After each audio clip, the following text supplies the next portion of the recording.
Alrighty, ladies and gentlemen, howdy do? What's going on? My name is Kenji Shimada. Living here in Brisbane, Australia, currently in New Farm Park, still a little bit of workout.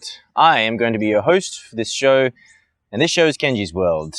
Voila, I am your host, I am your co-star, your main star, your leading man, stunt double, all these things combined. So, my plan here, obviously Kenji's World, I'm going to introduce you into my world.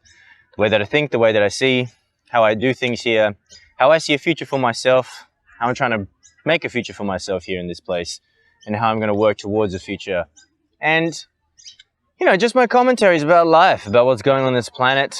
You know, I see myself as a spiritual man, and how we as spiritual creatures here are trying to understand what that principle means, how to live in line with that, how to, you know, because we're starting to understand that we are mental people as well. Mental issues are a real thing. And I believe sooner or later we'll understand, we'll be in agreement that we are spiritual creatures. Controversial to some, not controversial to others.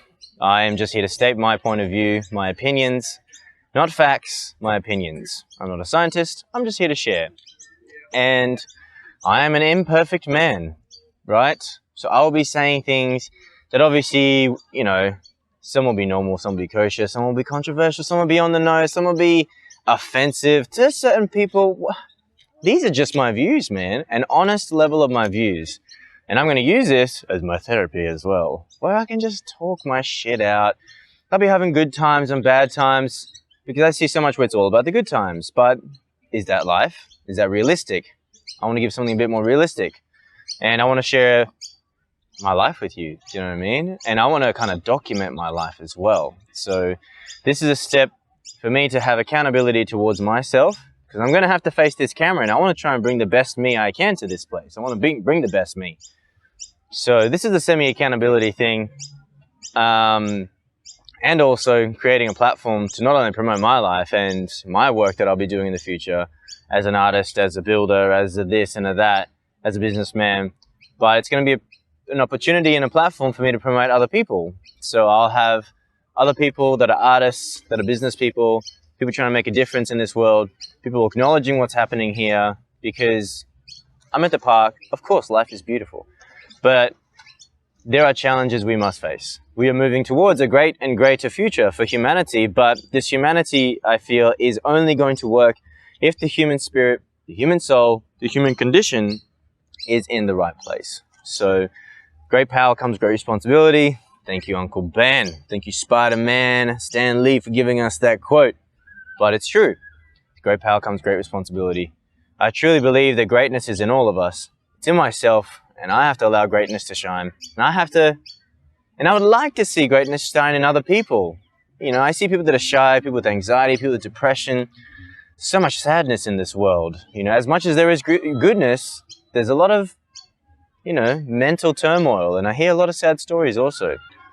So I'm going through my dark times as well, but it's about facing the dark times, you know, it's about facing that, because we're here to be real, are we not? We're not here to just be smiley and happy, we're here to be real. And to be real, we're going to have to face our devils, we're going to have to face our demons, we're going to have to face the darkness and the shadow, and grow from there. Not away from it, not avoiding it, but from that point, because that's the point that we need to be at. We need to be able to be comfortable with who we are deep down underneath, and know, this quote has been with me a very long time. My ex told it to me, and hey, she might come on the show as well one day. I'd love to introduce you to what she does, but it's always sunny above the clouds, and that's not an opinion, but that's a fact. Out there in the solar system, the clouds are only here on Earth, right? So it's always sunny above the clouds, but only, like in the Matrix, we must go through those clouds, through the storm and through the thunder, to reveal that there is light above those places. So I just like to, once again, this is the first step. I'm going to try and keep up with it. I don't know how it's going to work. It might be a once a week video. It might be a bit more occasional, but you will help me find my words. You, my audience, and you, the people who are watching, I'm sure there'll be comments later telling me, what an idiot, what a faggot. You know, all these terrible things people will say. People will say positive things as well. But this is going to be, you know, for me to share with you guys and share what goes on. I think I repeated myself many times. Kenji's World, stay tuned. Here I am. Have a good time. Signing out from Brisbane, Australia. Peace. All right. Sweaty as all hell. So I'll have to show you next time oh, this is my house, by the way. Just went for a skate. Next time I'll show you my my skate haven, my local paradise that helps me keep me going. I still need to do my Kung Fu stuff. I haven't done my push-ups for the day. That needs to be done. Now, I just want to say, look what I scored. Man, sweet, sweet pieces of hardwood timber from the beautiful Rachel Price at the Gypsy Van. I will show you the Gypsy Van soon. This is my little beast, by the way. Good deal. I got it for 4.5 G's. Had about 150,000 Ks on it. So very, very lucky. And I think I've already told you, I don't know if I said it, but I'm unvaccinated. So life is being thrown a little bit around here and there these days. I lost all jobs, blah, blah, blah. Sadness, sadness. So now it's about moving forward with life. And yeah, I'm going to miss this world here. I'm going to move out to the bush, to an undisclosed location with 50 acres down under.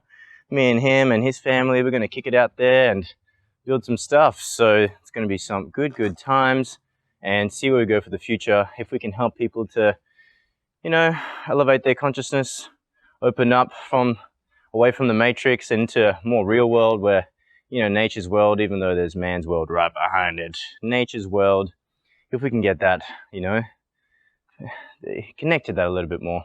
I need to connect to that a little bit more, always. I need to connect to that always. I'm always, you know, so easy to be in a rush to want to run and do all this sort of stuff. I love it. I love the thrill. I love adventures, all that sort of stuff. But to calm myself down, to be a bit more still is an ongoing mission, ongoing journey. Hence why I do the Kung Fu. Let me show you our little collection of beautiful beasts. This one here is my sexy, sexy lady. How you doing? Miss Honda CBR 600. Oh, so good. Oh, and then my brother's got his V-twin VTR 250. Ooh, I don't know about you guys, but if you've ever ridden a 250, this is a V-twin. And he's done a bit of work with his suspension, obviously changed tires. He has recommended me to the Michelin Road 5s. Fucking amazing. Very nice tires. Thank you very much. And yeah, he's got this, man, I never really appreciated V-twins until I rode this thing, because my uncle had an SV 650. But, you know, it's this versus these Ninja 300s, you know, parallel twins. Then you got the Yamaha, or Yamaha GN 250 single cylinders. And then, ooh, the 155cc scooter. This is my father's scooter. Beautiful. It's a nice NMAX. It's actually a really cool scooter. Really nice scooter. Zip around the city. It's got enough go. Mate, I got 200 kilometers with 5 liters of fuel. Fuel prices these days is pretty darn good. All right. This is my my plank, my push-up, my horse stance regiment. That I thank the Lord that these days, you know, I'll try and avoid this, do you know what I mean? Like, I try and avoid the workout. I'm like, oh, I gotta do some other stuff first. Oh, I'm busy, bro. Oh, I'm too busy to do my workout, bro. Oh, I can avoid that responsibility, bro. And, because, yeah, this is the accountability thing that we've got with Kung Fu. You know, our trainer, Sheshong, is always sort of coming, you know, messaging us if we haven't done our push-ups and all this sort of thing. So it's kind of nice that we got this accountability thing going on, because if I didn't, man, I don't know if I'd do my push-ups every day, to be honest. As disciplined as I like to be, it's great to have accountability. It's great to have some people that are around you. Like, I want to be that strong soul that doesn't even think twice about it, you know? That's kind of who I'd like to be. One day that I just don't question it, that's just how it's done, and I'm just so strong in my disciplines that I won't falter, do you know what I mean? But for now, I can still tell that it's great to have people around and stay in groups or stay in places that are going to help me stay accountable for all the stuff that I want to do. So, yeah, this is it. It may just look like simple bridge and all that, but I'm not going to talk about my training right now. That's going to be later down on the path. But all I can say is I'm grateful, you know, for the pain in the ass that I put myself through for all this shit. And I guess the benefits that I'm reaping from it. You know, my teacher only wants the best for me as well, to grow and develop in this practice, and they want the best for us, so I really want to work hard and have the best thing for me, because I get to benefit. You know, it's so weird. It's like I will gain benefit, but obviously because it's difficult, it's painful, it's counterintuitive to what the brain thinks is necessary, because back in the day, you know, the hard times and everything was inevitable. It's something that you just had to do. But now we're in a time where the hard times have sort of been taken away, and we're living a life of luxury, and we got to consciously put ourselves into difficult situations, because if we don't, we're just going to become slack, and, you know, peace can really make you soft, and we got to consciously stay strong. Do you know what I mean? I'm not saying that life is easy, but life has become easier, you know? It's the whole Jordan Peterson thing of, do you think you have a better life or an easier life than your grandparents, paraphrasing what he was saying, but nonetheless, it's, in terms of harsher physical climate, I think it's definitely easier for us. But in terms of a mental climate, I most definitely think that we are in a more difficult, or not difficult, or a different situation in terms of the mental climate that we are living here in the world because of what's going on. This is our challenge. People say first world problems, or this is it. This is the next frontier. Once all the physical domain is going to be ticked off, in a sense, you're going to have to encounter the mental. And once you encounter the mental, you go deep enough, sooner or later, you will encounter the spiritual. I think a realization will be had that man is spiritual. You know, the human, not just the human existence, but life in itself has a spiritual foundation to it. And I'm just going to say it, but, you know, could be a hypothesis and test it away, but the testing for me in that nature has to be done on a personal level.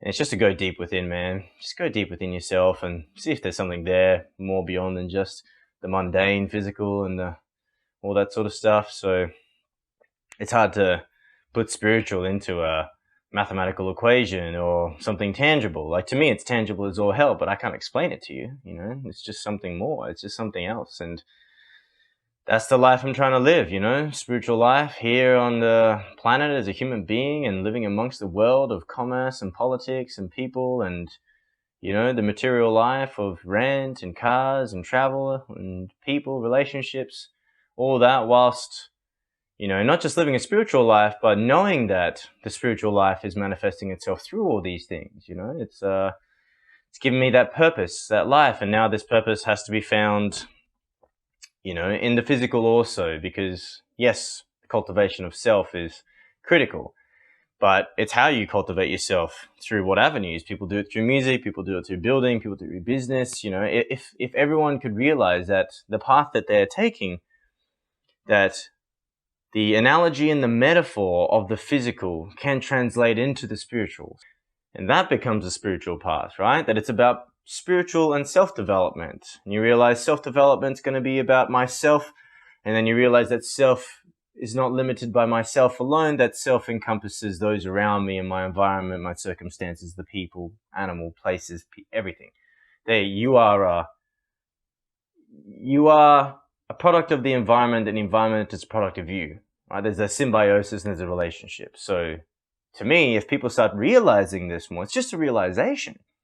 It's a realization that being selfish, there's a negative and a positive element of selfishness. Selfishness that does not understand that you are part of a community, an organism, and a larger spectrum. That's negative selfishness, because you're just being about you and you'll do anything. You're not being considerate. You don't understand that you're feeding into this vibe, right? People talk about the vibe, vibrations, all things vibrate. Science is saying everything deep down, it's vibrating. Mitochondria is vibrations, keeping things alive, that vibration, the vibe. I'm trying to find that stillness. Yes, you want to look for, people say higher and higher frequencies. I feel that's kind of, it's hard, because it's like, yes, you're kind of looking for the high frequency, but life, when you start going into these places, it's paradoxical. it's actually not just higher frequencies. It's ironically the higher frequency is actually stillness. So more and more, so in a sense, less frequency is a higher frequency. I guess it's like if you listen to oscillations, it's like you start hitting those high notes, it's going to become almost to the point of just a piercing sound. All right, so this is me talking a bit of crap, and I got to do my push-ups. So let's move on.